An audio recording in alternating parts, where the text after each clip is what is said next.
be significantly different. It will be similar, but significantly different from what is happening in Sydney, from what is happening in London, what's happening in Tokyo, what's happening in South Africa, what's happening elsewhere. In Singapore, I was there just a few months ago to do some further brainstorming session on the 24-hour economy. So it's not about Ghana alone. Ghana is not an island. And I have heard and I've seen just some sketch of a line in the manifesto of the NDC in 2020, they mentioned kind of 24-hour economy, but did not expatiate. I don't know whether they were not sure of their victory in 2020. That's why they did not drum it up. But today, as we all have heard it, on the, I think 7th or 6th or 7th of many months ago, I think the former president, John Mahama, went to my friends, comrades in the TUC hall, and announced to them officially a desire to have a 24-hour economy in Ghana if he's given the nod. When I heard it, I said, wow, this gentleman has come of age and he wants to be of help to Ghana. I don't know whether I can drive on my own from here to the NDC headquarters, where their office. I don't know the way there. I know they are in Anabraka, but the corner they are located, I don't know. I can't go there directly. I've not been there for many, many years. And so I'm not interested in talking about it from a partisan point of view. But from, I'm also officially myself, I declare myself a senior citizen. I'm not waiting for anybody to tell me I'm a senior citizen. So I'll have to speak sensibly in a way that will help the youth who are completely unemployed and will not get employed. And next year, we are not going to have, if Dr. Baumia and Alan Chemanti and Yariga and whoever, if anybody would announce today, tonight, that they have abandoned their general statement about the economy and they are going to go with a 24-hour economy, I will have to listen to all of them, including John, and find out who to go along with. But for now, only one person has officially and formally announced the 24-hour economy. That is the reason why I will be referencing him from time to time. And the reason why I reference him to, without his permission, I'll be compelled to say something that he has done extraordinarily well that maybe Ghanaians don't know about. But I think the two of us know. And people will have to know it and know that this gentleman has the capacity to help us implement the 24-hour economy. And I'll share it with you. Now, so we cannot continue trying models that do not fit into the directive principles of state policy. And so I want generally all Ghanaians to know, and the world to know, and the World Bank, the IMF to know, that we have a 1992 approved constitution by the entire adult suffrage of Ghana. People of Ghana approved the constitution of Ghana. And we have in it a directive principles of state policy, which our leaders have woefully failed to apply. And I'm going to draw your attention to it. And I'll carry it to every corner in this country and make sure that people become aware so that when anyone and hopefully whoever wins the next election and come into power, implementing the 24-hour economy, the person will not be derailed.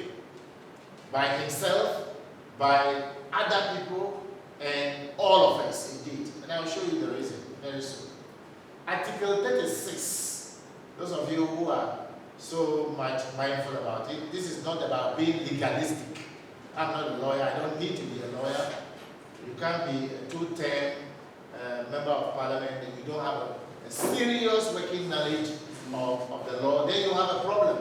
And that will be your own cup of tea. So Article 36,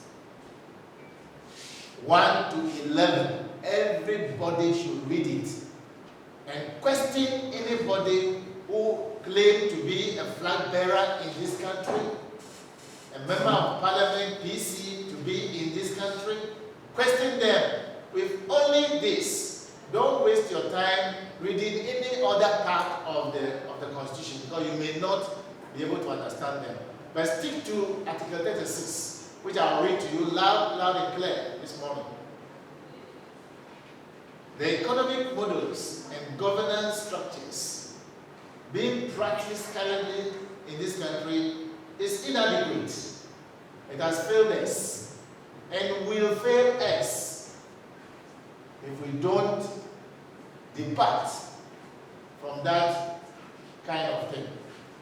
So everybody will have to understand that and completely depart from what we do.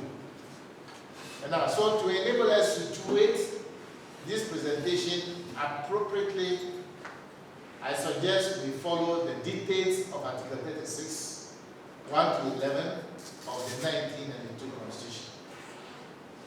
Those of you who are on Facebook, you can still go to Facebook, share it with your friends who are on Facebook right now, and let them join. Now, Article 36, 1. Economic is titled in the Constitution. So this one, I'm not saying it. I'm reading what the Ghanaian 1992 Constitution says, Article 36, which our leaders don't want to be reading to us because this is the heart. That's why it's a principle. Principles are indivisible.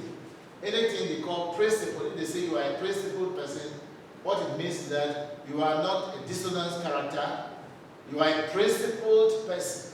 And so Ghana, as a principled nation, we have arrogated to ourselves a constitution, and in the constitution, Article 36, 1 to 11, it says, and I read, 1. The state here means Ghana, not MPP, not NDC, not Afafranto, the state called Ghana. So this is about Ghana. Forget about your partisan parochial interests. The state shall take all necessary action to ensure that the national economy, not your partisan political agenda, the national economy is managed in such a manner as to maximize the rate of economic development and to secure the maximum welfare, freedom, and happiness of every person in Ghana, and to provide adequate means of livelihood and suitable employment and public assistance to the needy. This is what the Constitution says. This is just one. Listen, 2. And I'm talking to you with all due respect and all protocols of genuine love for you is established. Listen, 2.